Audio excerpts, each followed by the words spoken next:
The morning before the battle, a rider came down from the Persian lines in the dark. He was Alexander I, king of Macedonia, a Greek king who had been forced to fight on the Persian side, who had watched Xerxes burn Athens twice, and who had spent months looking for a moment to betray the empire without being destroyed by it. He rode to the Greek camp before dawn, identified himself to the sentries, and asked to speak to the Spartan commanders. When they came, he told them what he knew. Mardonius would attack at dawn. His cavalry was ready. His supply lines were intact. He was confident. Alexander rode back to the Persian lines before the sun came up. He had just handed the Greeks the information that would end the Persian wars. A year had passed since Thermopylae. In that year, Persia had done everything it came to do. Xerxes had marched south with his army after the pass fell, and Athens had been evacuated. The entire civilian population loaded onto ships and taken to the island of Salamis, watching from the water as the city they had built burned on the horizon. The temples on the Acropolis burned. The houses burned. The archives burned. The Persians walked through the empty streets and burned what was left. Then, the Athenian navy destroyed the Persian fleet at Salamis. It was one of the most consequential naval battles in history. 370 Greek warships against over 1,000 Persian vessels in the narrow strait between Salamis and the mainland, where the Persian numbers meant almost nothing because the ships could not maneuver. The Persian fleet was shattered.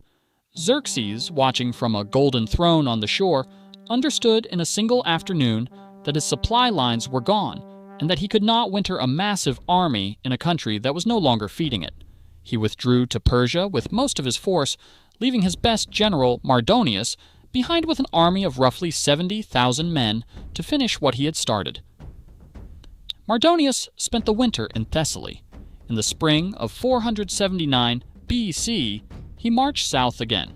He burned Athens again. The Athenians, who had begun rebuilding after Salamis, evacuated again.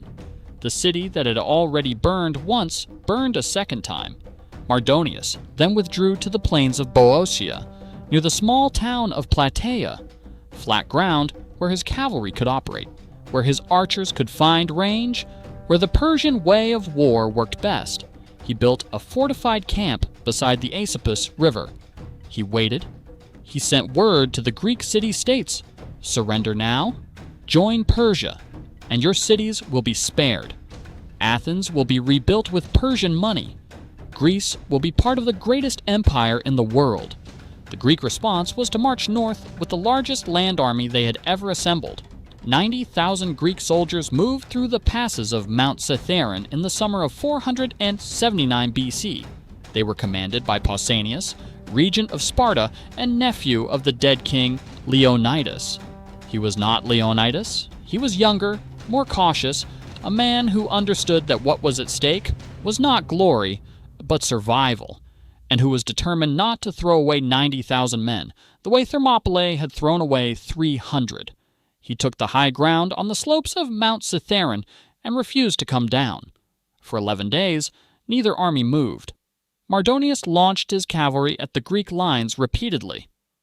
Wave after wave of Persian horsemen riding to the edge of spear range, loosing arrows into the phalanx, wheeling away before the Greeks could charge. The arrows punched through shields and armor. The Greeks held their formation and took the losses because to break formation and pursue cavalry across open ground was to die. They held the slopes and they bled, and they did not move. On one of these days, the Persian cavalry reached the Gargaphia spring, the only water source the Greeks had. They fouled it, cut it off.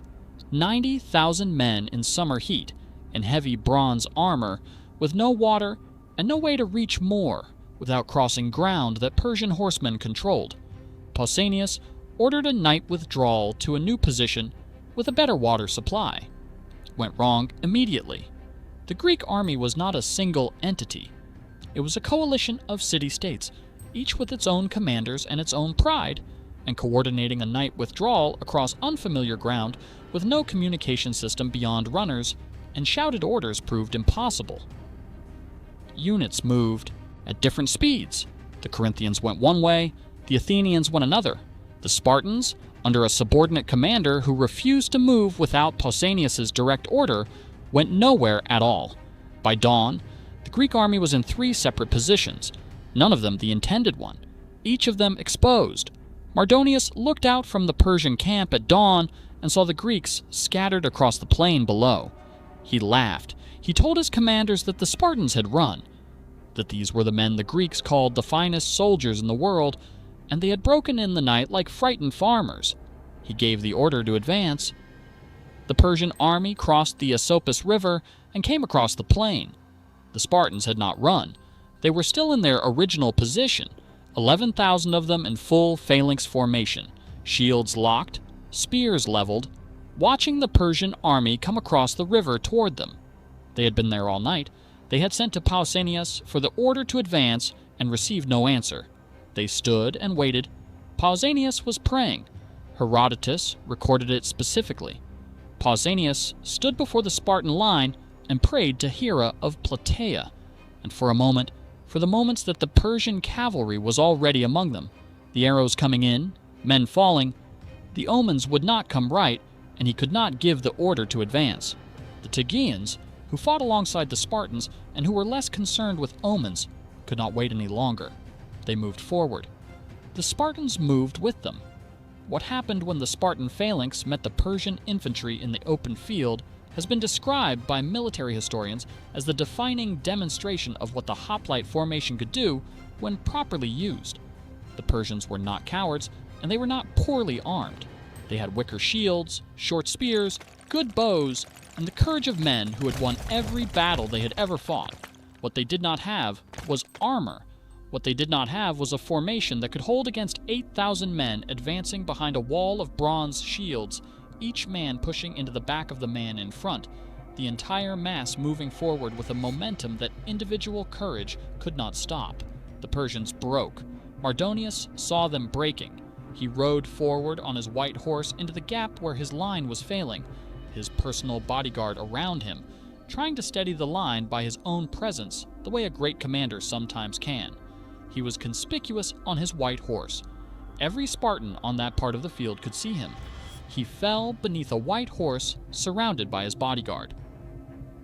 The moment Mardonius died, the Persian center collapsed entirely.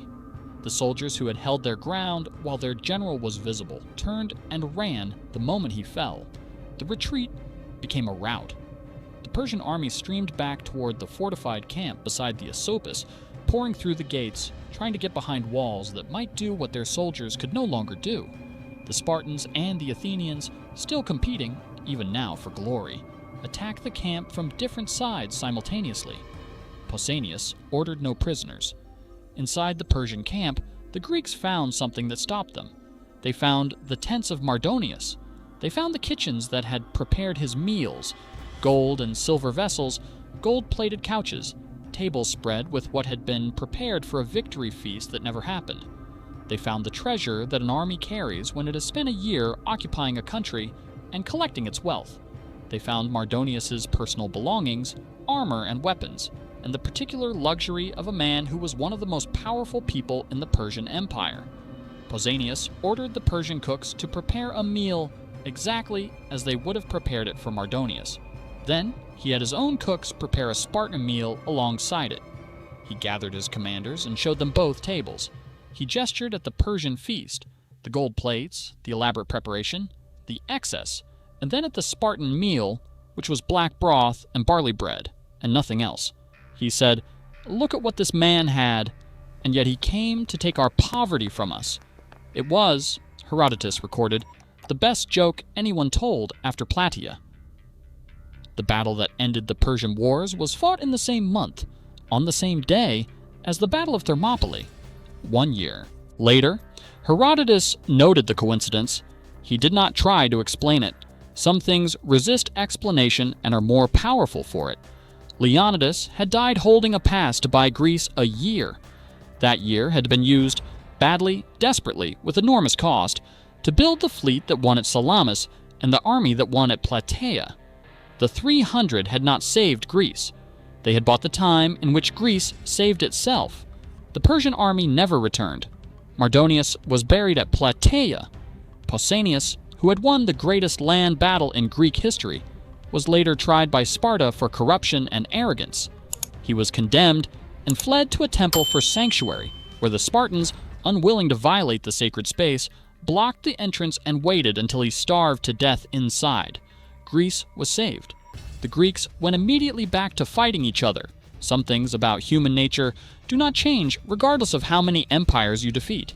If this story gripped you, watch our previous video on Leonidas and the 300. The sacrifice that made this victory possible